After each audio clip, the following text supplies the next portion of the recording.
really truly asking, is it worth developing? Am I doing something that I'm proud of and that deserves to be present in the world? It's already the best framework you can get. And if not, find ways to improve it. Bonjour, welcome to Wide Walls, a podcast where inspiring educators, researchers, designers, and innovators share their personal journey and their vision for creating better learning experiences for children. My name is Mathieu Penaud. I am a product manager and learning experience designer, and I am passionate about the role of design and technology in education and learning, and the humans behind it. If you find this episode insightful, share it with your friends and colleagues and give us some stars on your favorite podcast platform. Thank you very much for your support and for being part of the conversation. And now, let's welcome our guest. Welcome, everyone. I am very excited about our conversation today. Joining us from Israel, our guest, Polina Lulu, is a fantastic designer and researcher who is dedicated to engaging children in playful and meaningful learning experiences, particularly through technology. Polina focuses on integrating children's rights and voices into creating products, experiences, and environments that help children thrive. In addition to our collaborations with entrepreneurs and educational companies, she generously shares her valuable insights and stories on her blog, childrenlx.com. She also co-hosts and co-produces a podcast called Designing for Children's Best as a volunteer for the global nonprofit association D4CR, Designing for Children's Rights, supporting the integration of children's rights into the design, business, and development of products and services around the world. Today, we'll kick off our discussion by delving into Polina's personal journey, with a particular focus on how her experience as a parent has reshaped her approach to learning design. And then she will share her expertise on design principles and best practices when it comes to conducting research and crafting digital learning experiences for children. Along the way, Polina will also provide tips to help us elevate our skills as researchers and designers in this field. Polina, it's an absolute pleasure to chat with you today. Welcome to the show. Thank you so much. It's a pleasure to be here. Yeah, there's so many things I want to talk about today, but I would love to start with, hearing about how you feel about your journey from where you started to where you are today. Throughout the journey, at many steps, it looked kind of eclectic, and many people thought that I'm searching too much. I started in theater, and then I went to language learning and blah, blah, blah. So I switched many fields, and eventually I ended up creating learning experiences for children. And once I found the right place for me, I could look back and see how everything is connected. And you always can tell the story in a story way when you're reaching a certain point, right? When you can tell about the chapters in your life. So for me, what's threading the story of my professional career is communication and my love of people and my love of connecting. Like, I learned 5 languages just so I could speak to people all over the world. What languages? And well, I was born in Moscow, so I speak Russian. And then I moved to Israel. So Hebrew was my main language for many years now, and English. And I learned Italian in 6 months just because I went to Italy and I fell in love with people. And they told me to come back, and I was like, next time I come, I speak Italian. They said, no, Polina, come before. So I came 4 months after, and I spoke Italian, and I couldn't believe how did I do that. And I also speak Spanish. My first job in tech was in language learning startup as well.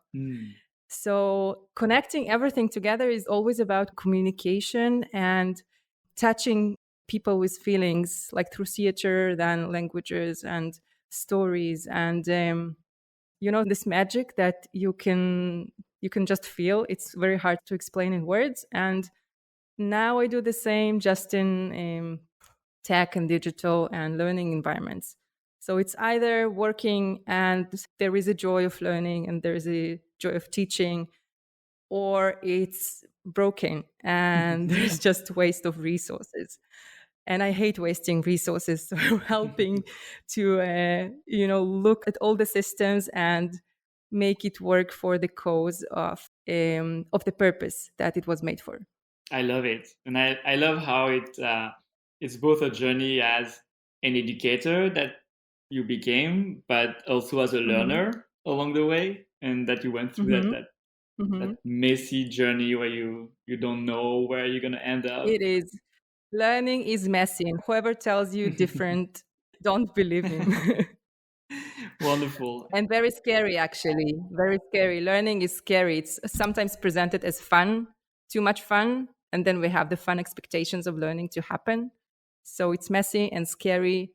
And learners, especially children, need a lot of support from us Mm, to make it more joyful for them and more relaxed. I see. Can you expand a little more on that part of learning being scary? Yes, sure. There is a great book that explains it very beautifully. It's called 12 Brain Mind Natural Learning Principles. And it speaks about the foundations of learning. And it sounds very logical, but the first one is the amount of stress we have. Hmm. So learning cannot occur, natural learning cannot occur in a stressful environment. We need to learn how to regulate our stress and also how to create settings that support curiosity and that support exploration. Exploration cannot happen in stressful environment. Great. Thank you for expanding on that. It's a very interesting topic indeed, because sometimes we tend to like it requires empathy to understand the state of mind of the learners and be able to create an experience that Mhm. is approachable for them. Mhm. Um, And when you think of traditional schools, the settings there are very stressful. There are so many kids in the room. There are so many things that kids are learning, not only from the curriculum point of view, but also the social aspects. And they are very, at these ages, they are very conscious about their looks, how they sound, what is expected of them to do and behave. hmm. And sometimes when there is no learning culture in the school and it's not cool to be smart, then kids can, for example, go the other way or be ashamed of their learning or be stressful because they actually good at something. And actually, I'd love to hear about your own experience like growing up. Like, how was it? How was school for Oh you? gosh, it was a nightmare. I always loved learning and I was the underdog. My mom was a teacher, so I started school with a privileged status of being a daughter of one of the teachers. So I already was special and I had huge migraines at that time. So I wasn't really spending much time in school. And I was very smart. Like it was enough for me to come to school once in a few weeks and I was learning everything so quickly that kids hated me for that. And it kind of set the spirit of my school experience. And even when I switched schools, I was very arrogant about being smart and always wanting more. I was always hungry for things that interested me and very bold of not wanting to learn things that I'm not into. and I was born in Russia, right? So it doesn't really go with the discipline that is expected from a child in a school environment. And somehow I still love learning, and somehow it didn't break me, but it's a miracle, Hmm. honestly. And how was your outside of school? How was your environment, like your family? How was learning happening outside of school? I think the most memorable part for me was that I always had a mentor. I was not always living in the environment that was fruitful and easy, and like I have complicated life experience that it's not the topic of this podcast, but it wasn't easy. So for me, the way to cope with this was finding my mentors and finding the stuff that I'm curious about. And at some point, it was books. I taught myself how to read when I was around 3 or 4. I was just reading letters on the streets. I was just, combining them. And I remember the first word that I read on the on the supermarket, and it was like supermarket. Woohoo! So yeah, lots of books, lots of informal learning, even in schools with different teachers, different people go outside of school, and lots of independent learning. At what time did you move to Israel? Was it during your youth or later? When I was 14. How was the adaptation? Because it's different culture. I'm wondering how it worked out for you. It is. When you're 14, everything seems very easy. I actually moved to Israel because I watched Oprah's show. was, there was an episode. She was speaking to some women that had violence at home. And she told them that they always have a choice to leave Mhm. if they're not happy. So I just one day I told my mom that I'm choosing to go to Israel because I'm not happy. And I found a program. There was a program for kids that want to go to school in Israel and continue to the immigration program. And that's what I did. I went by myself, and my mom came 3 years later. Well, thank you for sharing. Yeah, I'm sure that was a difficult move, but courageous. Actually, when you were 14, it's not that difficult, at least not for Mhm. me. It was an empowering experience because at that time I thought that I'm capable of everything. It felt quite easy. It Mhm. was much easier to move and to do the change than to stay. And also, by doing this move, I was owning my life and I was in the driving seat. Mhm. I think one of the things that I'm advocating for now is the agency of a child and respecting children's voices and views, no matter what age they are. And even with the youngest ones, do the effort to understand what's there, and try to understand them and observe them, even in things that they don't know how to put in words yet. Mhm. And then feeling this, and for the first time being actually acting like adult and taking responsibility for my life and taking my own decisions was very powerful Mhm. for me at that time. No, that's great. So you ended up growing up in Israel then after 14 and going through the education system there, Hmm. imagine, and then having these experiences that you Hmm. mentioned at the beginning, trying like theater and different other passions, and then you became Hmm. more invested into children's learning. Was there a pivotal moment that made you choose that path? At that time, I was working with the very talented business consultant that used to be teacher. His name is Ofer Breyer. Hi, Ofer. And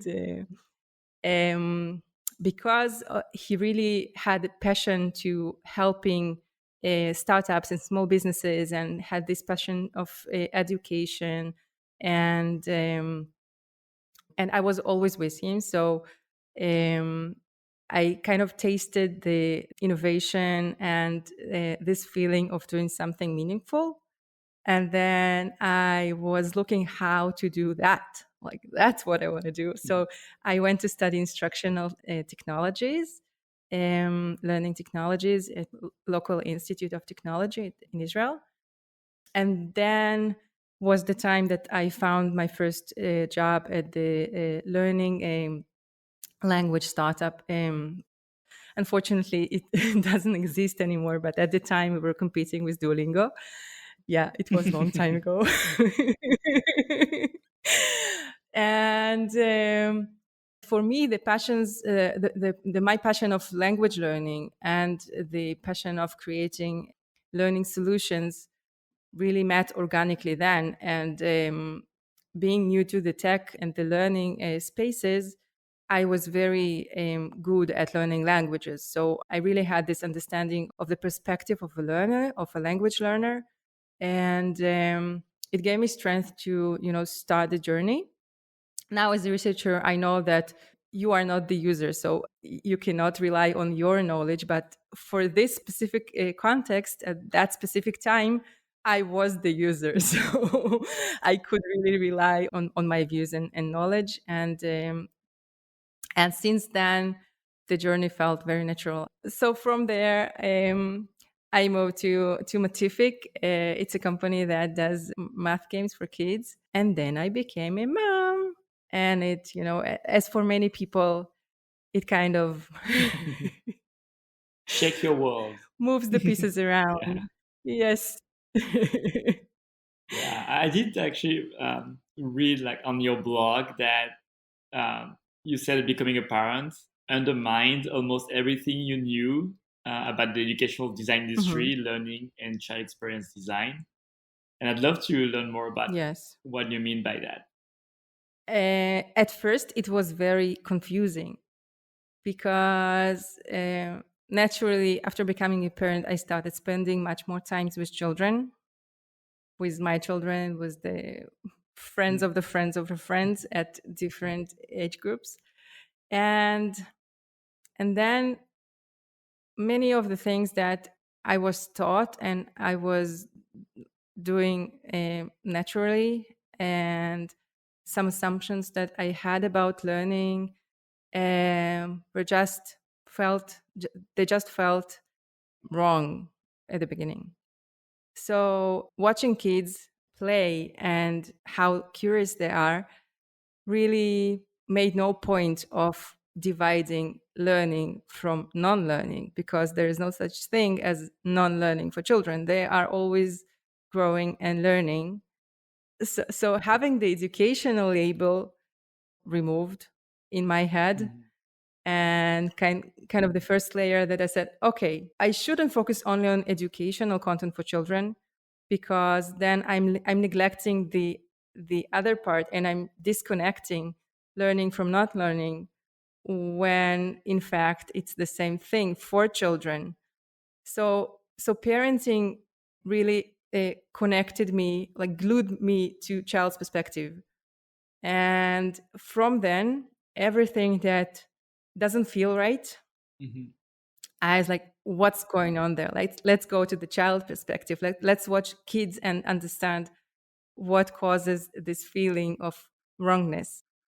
And the second label that kind of shaped my career at that time was the games.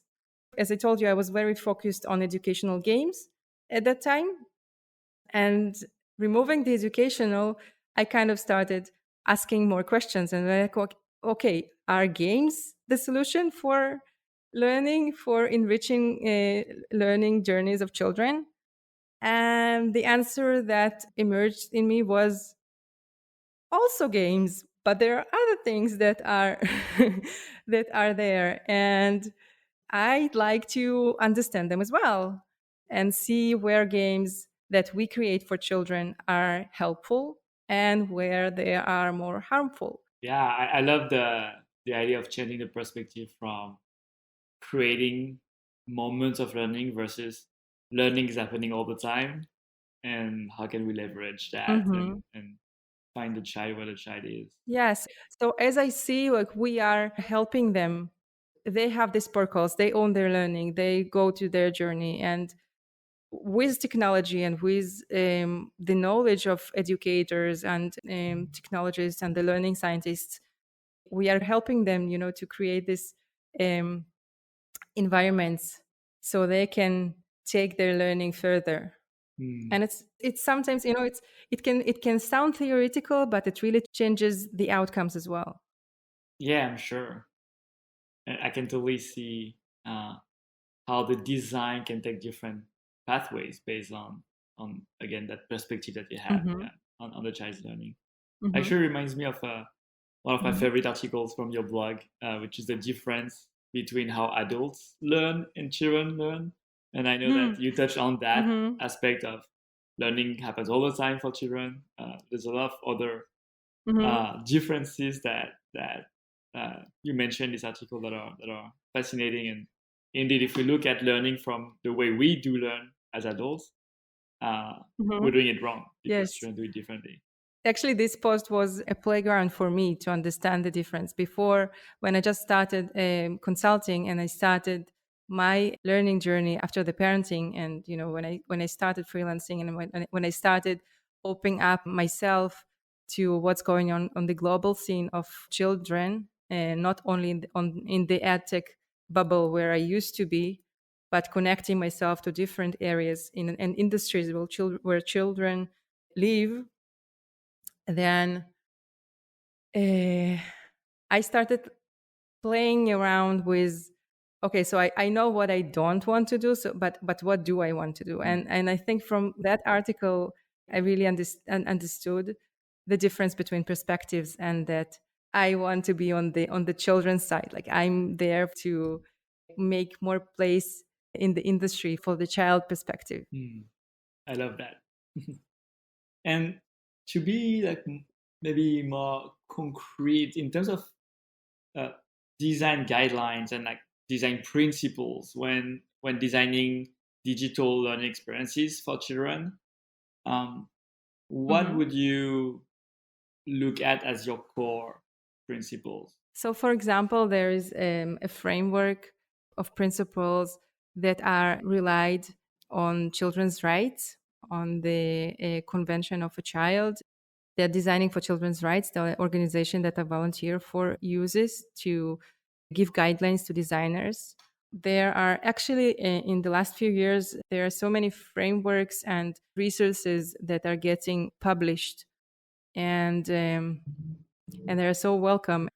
They are aiming to different aspects of the development and processes, and also address different kind of audiences. So there are frameworks that are more addressing how we can evaluate impact of learning and ethic products, and, for example, other frameworks that are looking at the evidence and making sure that there is a learning outcome Hmm. that has been promised. And the frameworks like D4CR and RITEC that are more directed to designers, and the choices. The Lego Foundation has the framework that I wrote in my latest article that also focuses on mechanics. At the end, designers design things, Yeah. right? So every design decision you have has meaning. So the tools and the principles and my work with designers and with product people are to make sure that the decisions they are making actually serving the learners. Yeah.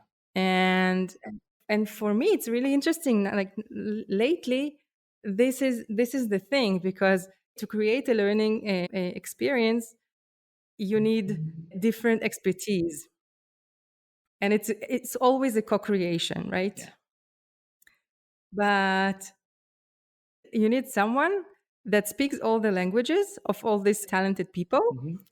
and knows how to pass the information from one another, and how to glue it everything together, and how to give the design people all the information they need to know from the research and from the evidence and from the educators, and the other way around. So there's like so much knowledge in different uh, rooms. If you think of a floor of an office, every room has different brains, and you need to connect them into one system. Yeah. And sometimes, yeah, it totally resonates with me because I've had so many of these experiences. Even in the vocabulary, sometimes it can be difficult. And I remember when I was a product Hmm. manager for an app back in Singapore, there was that whole conversation about the word content. Because content for Hmm. the learning team was the learning materials, like the learning content. But for the engineers or designers, it was everything that was going in the app was content. Like an image that goes in the app was Hmm. content. So when we were having these Mm-hmm. meetings and talking about content, every time was, wait, are you talking about learning content or other content? Because I'm confused. Yeah. Yeah, think about the word designer. Now everyone is a Hmm. designer. There is a learning designer, a graphic designer, an experience designer. So the word loses the meaning behind it because everyone uses the same words. Yeah, exactly. So it's so important, yeah, that some people are able to make those bridges, to build those bridges, make those connections, so that everybody can work together. Hmm. Yeah, I love that. Hmm. Um, Yeah, and working with kids, like if we're doing something for children, if it's very good and the content is very good and the pedagogy is brilliant and the evidence is brilliant and the graphics are brilliant, but kids don't use it, then it's a very painful waste of time and money. that's so true. So checking it at every stage and collaborate with children and test it and involve children in the design process is a must. Mm. Totally. And actually, I would love, because you have that designer hat and an experienced design hat, but you also are a researcher with a lot of experience researching with kids. Hmm. And I'd love Hmm. to hear from you some of the tips and advice and things that make research with kids successful, because it's a very specific type of audience and research. So if I need to recommend to people who never did research with kids what to do, then first, before you go to the research, just connect with children. If you have kids, spend time with your own kids. If you don't, that's fine. There are you can borrow other people's children, and there are some advantages to that. Yeah, and just feel comfortable around children because children feel you, and the way they feel around you is very connected to the insights you're going to get or not to get. There is a very good toolkit called playtestingwithkids.org, I think, or .com. I think it's .org. And it's a toolkit there. You can see some methodologies and some tips. So you can go through them just to get the confidence. But it's really about connection, it's about observation, and it's about putting your assumptions aside. Just so everybody knows, I'll put all the links that we mentioned in the description, so everybody can have access. Hmm. Um, but yeah, thank you for Hmm. sharing that. Yeah, that connection is so important. And also, speaking about parenting, this was something that was really guiding me since becoming a parent. Is this focus on, is the thing worth working on? Do I feel right to give it to my children? And Mm. I think that just by asking this question, even if you don't have kids of your own, but you always have kids that you love around you, or it can be your family members or just regular kids, and really truly asking, is it worth developing? Am I doing something that I'm proud of and that deserves to be present in the world? It's already the best framework you can get. And if not, find ways to improve it. Mm. So luckily for us, we are living in times that the challenges are big, but also the efforts and intentions to make things better are huge. And there are efforts on the of the organization and like global collaborations that are really working hard on developing resources. So, without knowing what your problem is, for sure, there are things you can use to make better decisions, even without spending on your own research. So, just by looking, for a person you can speak with, maybe it's someone in the academia that is not working directly with children, but can help you with the specific problem that you're making. Like, get creative. If you don't have the resources to make your own research, use all the capacities that we have and all the technologies that we have available to get it better. And it can be just a little bit better. It's already good enough. I love that. Such great advice. Um, Now I'd love to ask you a question that's a little different, but I love asking this question, which Mhm. is if you could design a school around one thing, what would it be and why? Well, this question is becoming more relevant because my oldest daughter, she's approaching the age when I need to make the decision, school or no school. Um, and the learning environment that I'm imagining for her is more of the community around joy of learning and respect. And it can be a place where just people come to learn together, and it can be a place where I come to work with my laptop and she comes to work on her math, and there's like different um, people with different learning needs, and there can be different spaces for different types of concentration levels and collaborative goals. Yeah. And I'm very inspired by the experiments that were like the hole in the wall that kids just get a computer and they learn, and all the research that is on intrinsic motivation, and all the, yeah, just seeing, kids need us to be seen and for us to admire their work, and to be curious about it. Mm. It really motivates them. Mm. So sometimes just spending time together with people who can appreciate your learnings and you can share it with them is the best reward that gives you motivation Mm. and drive to keep going. Oh, I love that. Yeah.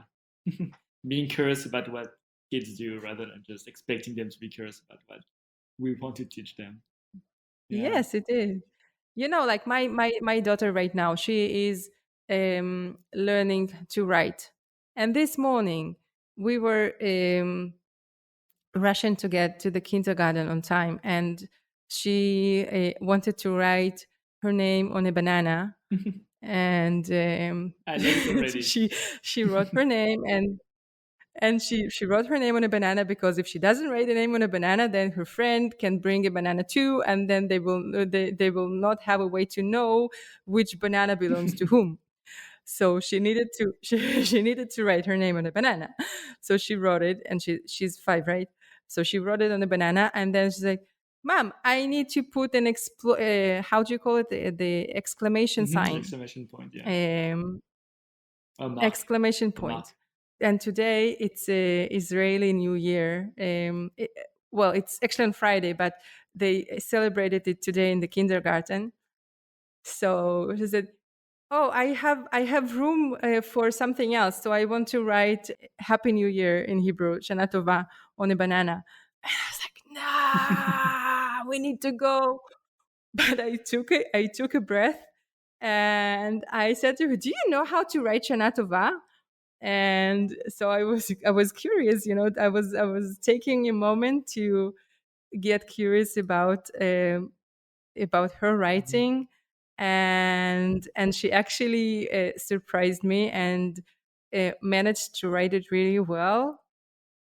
And then we celebrated it together. Like, there was a moment of appreciation and celebration, and these are the true learning moments. Mm. And it's not always comfortable, and it doesn't really fit in your schedule, but this is where spontaneous learning happens, and you need to respect this, because if you don't respect those moments, then the learning muscle gets weaker and weaker, Oh, that's beautiful. and we want it to get stronger and For stronger. sure. I love this story. Nothing better than the So banana bananas, story. right, Yeah. on bananas. Learning environment, bananas. There you go. Awesome. Thank you so much, Polina, for all you shared today. Thank Where can you. people find more information about you and your work? Okay, so I have a Hmm. website. It's childrenlx.com. I live on LinkedIn. You can find me, Polina Lulu. And please get in touch if you have anything to say or to ask for. I'm really open to connect and help and learn. And I would love you to listen to the podcast that we're Great running podcast. for Designing for Children's Rights. Thank you. It's called Designing for Children's Best. And yeah, and there are more surprises coming, but it's a good place to start. Exciting. Yeah, I invite everyone to follow you because there's so many like great tips, advice, stories that you share on Thank these you. Thank places. And you. so, thank you again Thank for you so joining much. us and for this amazing conversation. I enjoyed it so much. Thank you for inviting me.